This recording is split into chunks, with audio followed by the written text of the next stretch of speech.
오늘의 말씀 정읍감리교회 권우숙 목사입니다.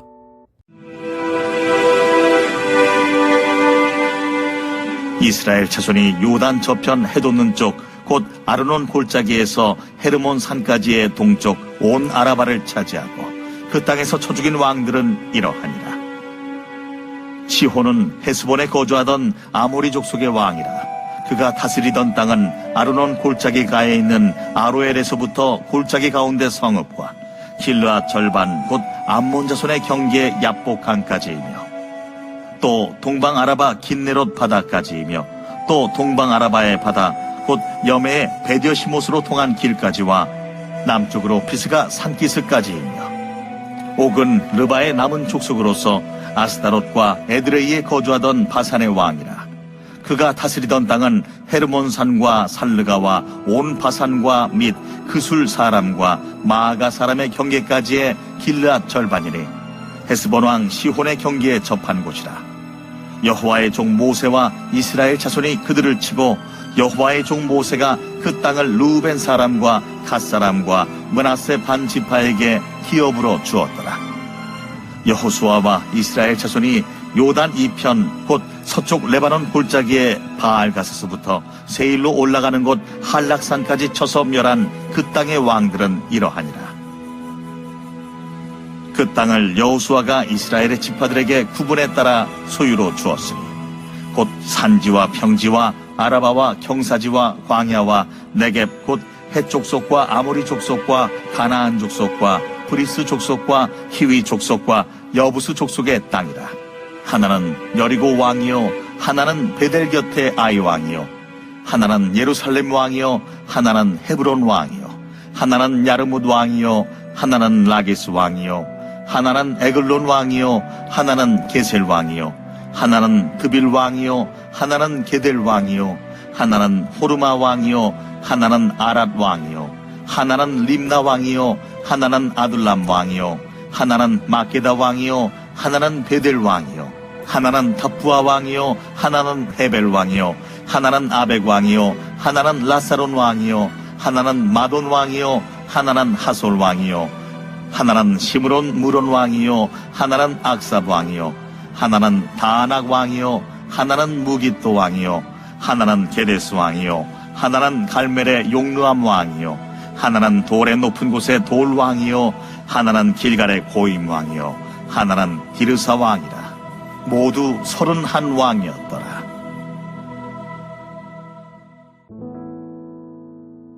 나의 오늘은 언제나 2014년 10월 15일입니다. 영국에 사는 니키 페그램이라는 여인의 고백입니다.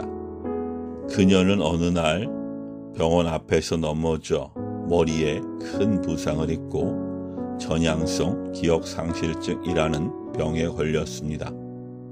이후로 그녀는 새로운 사실을 기억하지 못합니다. 하루가 지나면 바로 전날의 일조차 떠오르지 않고 가족과의 추억도 자신의 생일도 기억하지 못합니다. 그녀가 할 수 있는 일은 단 하나, 매일 메모를 남기는 것이었습니다. 그녀는 자신이 쓴 기록을 통해서만 과거를 확인하며 삶을 이어갑니다. 신앙생활에도 이와 비슷한 위험이 있습니다. 우리는 하나님의 은혜를 수없이 경험했지만 삶의 풍랑이 몰려오면 금세 두려움에 사로잡히고 원망과 불평을 쏟아냅니다. 우리도 은혜를 잊어버릴 때 영적 기억상실증에 걸린 사람처럼 믿음이 흔들립니다. 그래서 성경은 우리에게 기억하라고 거듭 말씀하십니다. 여호수아 12장은 마치 정복사의 요약처럼 보입니다. 요단 동편에서 모세가 정복한 두 왕과 요단 서편에서 여호수아가 정복한 31명의 왕들의 이름이 나열됩니다. 이 말씀 속에는 깊은 영적 교훈이 담겨 있습니다. 바로 하나님의 은혜는 반드시 기억되어야 한다는 것입니다. 본문은 요단강 동편에서 정복한 왕들의 이야기를 먼저 언급합니다. 이는 단순히 시간적 순서가 아닙니다. 저자는 모세와 여호수아의 병행을 강조합니다. 모세는 동편 땅을 정복해 두 지파 반에게 주었고, 여호수아는 서편 땅을 정복해 나머지 지파에게 분배했습니다. 이 흐름은 하나님의 은혜가 특정 지도자에게만 머무르지 않고 세대를 이어 계속된다는 사실을 보여줍니다. 모세와 여호수아가 이끈 전쟁은 결국 하나님이 싸우신 전쟁이었습니다. 지도자는 바뀌지만 은혜를 베푸시는 분은 변치 않는 하나님이십니다. 본문은 아르논 골짜기에서부터 헤르몬산까지 이어지는 요단 동편 땅의 경계를 구체적으로 언급합니다.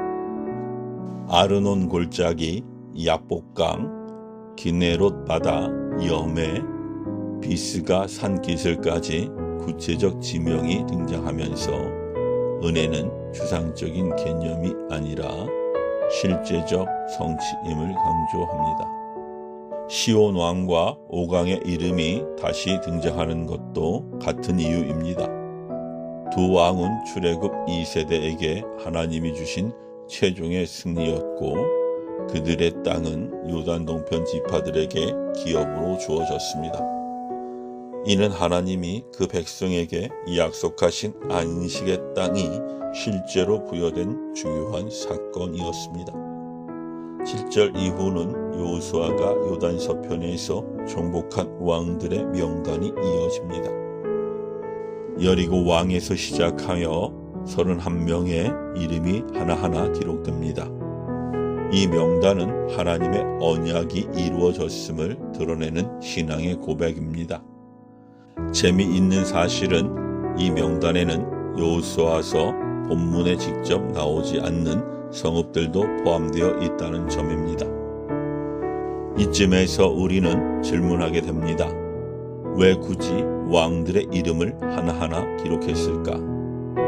그것은 은혜를 잊지 않도록 하기 위해서입니다.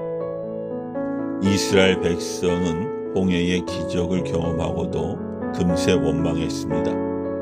그래서 하나님은 요단강을 건넌 뒤에도 12돌을 세워 기념하게 하셨습니다. 은혜를 잊으면 감사도 믿음도 사라집니다. 여호수아 12장은 은혜의 명단입니다. 이스라엘이 정복한 31명의 왕들의 이름이 기록된 것처럼 우리 삶에도 하나님이 베풀어 주신 수많은 은혜의 항목들이 새겨져 있습니다. 병든 몸을 고쳐주신 은혜, 가정을 지켜주신 은혜, 자녀를 이끄신 은혜, 눈물의 기도에 응답하신 은혜 등 여러분은 그 은혜의 이름들을 기억하십니까? 은혜는 기록하고 기억할 때 다음 세대로 이어집니다. 우리는 오늘의 은혜를 기억하고 전해야 합니다. 오늘 하나님이 베푸신 은혜를 하나하나 세워보십시오. 은혜를 기억할 때 원망은 사라지고 감사와 찬양이 흘러넘칩니다. 하나님이 허락하신 은혜를 붙드는 복된 하루가 되기를 주님의 이름으로 축복합니다. 아멘.